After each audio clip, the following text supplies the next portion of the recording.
이사야서 9장 8절부터 21절까지는 북이스라엘의 심판에 관한 이야기라고 했습니다. 오늘 읽었던 10장은 남유다의 죄를 열거해 주는데, 특별히 남유다 땅에 세워진 지도자들이 너무 악한 죄를 저질렀다, 이렇게 시작을 해주고 있습니다. 1절을 보니까 불의한 법령을 만들었다 이야기를 해요. 그래서 불의한 말을 기록해서 세상을 다스린 거죠. 그래서 여러분, 지도자들을 위해서 기도할 때 입법부, 이렇게 사법부, 행정부, 오늘도 우리가 기도를 하잖아요. 그러니까 어떻게 법이 마련되냐에 따라서 그 법 아래에서 세상이 가두어지게 되잖아요. 법에 따라야 되니까. 불의한 법령이 만들어지지 않는 그런 세상이 되도록 우리가 여러분 지도자들을 위해서 많이 기도해야 되겠죠. 그래서 2절에 보니까 가난한 자를 어떻게 해요? 불공평하게 판결한다. 공정함이 깨지면 안 되잖아요. 그러니까 모든 건 여러분 이 법령을 만들어갈 때 말씀의 원리를 따라서, 우리 이제 믿음의 사람들이 볼 때 어떻게 해요? 말씀의 원리를 따라서, 창조의 원리, 창조의 법칙을 따라서 거스르지 않아야 되거든요. 하나님 만든 이 창조 세계의 법칙을 거스르지 않아야 되잖아요. 거스르지 않게끔 모든 법령이 이렇게 마련되는 거예요.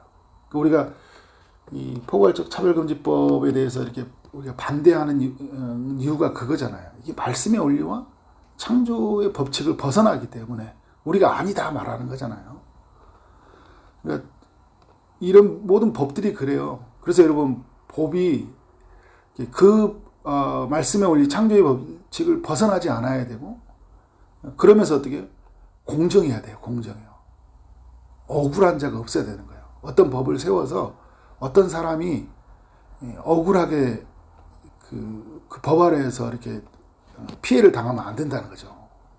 그런데 보니까 이 법을 마련하는 것도 그렇고요, 판결하는 것도 그래요. 그러니까 지금 입법기관, 사법기관이 지금 뭔가 잘못되어 있다는 것을 1절, 2절이 말해주고 있는 거잖아요. 가난한 자를 불공평하게 판결했대요. 그래서 가난한 내 백성의 권리를 박탈해버렸다. 힘이 없으니까 여러분 저항을 못 하잖아요. 힘이 없으니까. 그러니까 법이 있어도요, 법에 이게 법이 온전하게 입법이 되어 있지만, 힘이 없으니까 어떻게 해요? 사법기관 안에서 어떻게 해요? 그 안에서 이렇게 고통을 당하는 거예요. 가난한 백성들이 권리를 바탕당하고 가부에게 토색하고 고아의 것을 약탈해 가버린다. 이 사람들에게 주는 하나님의 선언은 뭐냐면, 화 있을지언정 심판이 있을 것이라는 거예요. 너희들 그렇게 판결하면 어떻게 해요? 하나님이 내버려 두지 않겠다라는 거예요. 그러니까 여러분, 지도자들은요, 항상 생각하는 게 뭐냐면, 자기가 이렇게 높은 자리에 갈수록 어떻게 자기가 권한이 있으니까 결정을 할 수 있잖아요. 근데 항상 최고의 결정자는 하나님이시다. 나보다 높으신 분은 누구예요? 하나님이시다. 이건 모든 리더들에게 해당되는 거예요. 여러분, 가정에서도 부모가 결정하잖아요. 리더가 결정을 하잖아요. 교회에서도 마찬가지입니다. 우리 작은 그룹에서도 마찬가지. 그러니까 우리의 리더는 하나님이시다. 결정권자가 하나님이시다. 나의 잘못된 판단은 하나님 앞에 어떻게 화 있을지언정. 지도자가 여러분, 그래서 바른 분별력을 가지고 바르게 판단할 수 있도록 기도해 줘야 되고, 내가 지도자가 되었을 때는 항상 겸손해야 되겠죠. 이것이 말씀의 원리인가? 하나님의 뜻인가? 이게 하나님이 원하시는 걸까? 그죠? 하나님 두려운 줄 알고 리더의 역할을 해야 되는 거예요. 그리고 이 시대의 우리 리더들을 위해서도 기도할 때 저들이 하나님을 경외하는 마음, 국민을 사랑하는 마음으로 어떻게 나라를 잘 다스려갈 수 있도록, 리더의 역할들을 잘 감당할 수 있도록 위해서 기도해야 되겠죠. 그래서 여러분, 3절에서 이런 이야기 하잖아요. 벌하시는 날과 멀리서 오는 환난 때 너희가 어떻게 하려느냐. 무슨 말이에요, 여러분? 형벌이 있다라는 거예요. 너희 그렇게 살지, 너희 마음대로 결정하지, 너희 마음대로 이렇게 판결해서 가난한 사람들을 억울하게 만들지, 환란이 있다는 거예요. 멸하신 날을. 형벌이 있다는 거예요. 너 어떻게 할 거야? 그렇게 하면 안 된다라는 거잖아요. 누구도 도와줄 수 없다고라는 거예요. 형벌의 날은. 너희의 영화를 어느 곳에 두려느냐. 너희 지금 높아져 있는 것이 완전히 다 바닥을 칠 거라는 거예요. 실제로 어떻게 해요? 남유다 땅 안에서 그렇게 기세등등하고 또 북이스라엘 땅도 마찬가지죠. 그렇게 힘으로 세상을 다스리던 리더들이 어떻게 했어요? 형편없이 무너져 버렸잖아요. 나중에 여러분 그 남유다 땅 마지막에 시드기야 왕이 바벨론에 끌려가는 모습들 보세요. 처참하잖아요. 그죠? 4절에 포로된 자에게 구부리며 죽임을 당한 자 아래서 엎드러질 따름이라. 구부리며 여러분 엎드러진다. 근데 오늘 4절 하반절에서 어제 나왔던 또 내용을 또 이야기하고 있죠. 여호와의 진노가 돌아서지 아니하며 그의 손이 여전히 펴져 있으리라. 무서운 거예요, 여러분. 그래서 우리는 여러분 하나님이 어떻게 우리를 바라보시는지, 그리고 우리의 행동의 결과에서 하나님이 어떻게 우리에게 그 값을 치르시는지 이걸 볼 수 있어야 돼요. 그러니까 우리가 어떤 결정을 해갈 때는 항상 그런 볼 수 있는 영적인 눈이 필요해요. 지혜라는 게 뭐예요? 하나님 편에서 얻어지는 것이고 하나님이 끝에서 우리에게 보여주는 것이거든. 이렇게 가면 큰일 난다. 내가 이런 결정을 하면 큰일 난다. 항상 여러분이 이렇게 생각하면 어떻게 해요? 행동에 제한이 있죠. 그죠? 이렇게 하면 안 되겠다. 그래서 하나님이 실제로 어떤 일을 하시냐. 이 남유다, 북이스라엘도 마찬가지죠. 누구를 도구로 사용하냐? 징계의 도구로 아수르 사람을 사용해요. 네, 그래서 5절에 보니까 아수르 사람은 내 진노의 막대기고 내 손의 몽둥이라, 주님의 분노를 드러내는 몽둥이라 이야기하고 있어요. 그래서 누구를 때리는 거예요? 남유다를 때리고요. 하나님 쳐요. 그리고 누구를 칩니까? 북이스라엘을 친 거예요. 아수르라는 나라를 들어서. 징계의 도구로 누군가를 사용한다라는 거예요. 힘이 강한 사람. 그러니까 지도자들이 막 힘이 강한 척 했잖아요. 더 힘이 강한 상대 앞에서 자기들이 아무것도 아니라는 걸 드러내는 거예요. 아수르 법 아래서 통치를 받아요. 악법을 만들어 놓는데 어떻게 더 악한 법을 만든 사람들에 의해서 어떻게 하는 거예요? 자기들이 그렇게 지배를 받게 되는 거예요. 남들 힘들게 하면 어떻게 해요? 나도 나 같은 사람한테 힘든 걸 당하는 거예요. 이걸 보여주고 있습니다. 그러면 여러분 아수르는요 또 자기들이 뭔가 잘났다고 또 생각하거든요. 하나님이 징계의 도구로 사용하는데, 근데 오늘 5절 이하에서도 말하는 거예요. 아수르 사람은 화 있을지어져 하는 거예요. 너희들도 문제야 하는 거예요. 너희들도 심판의 대상이야 이 말을 하는 거예요. 5절은. 왜냐, 이들이 이제 하나님의 징계의 도구로 사용되었다는 거 모르고요. 자기들이 마치 뭔가 다 잘한 것처럼 생각하거든요.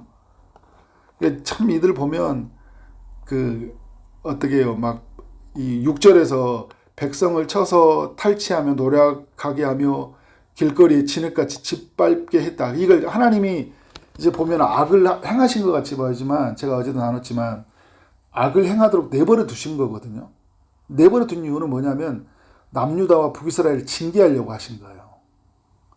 그러면 악을 행하는 아수르는 그러면 어떻게 하나님이 그래 잘했다 너희들 저기 남유다 북이스라엘 혼내줬으니까 참 잘했어요 이런 거 아니잖아요.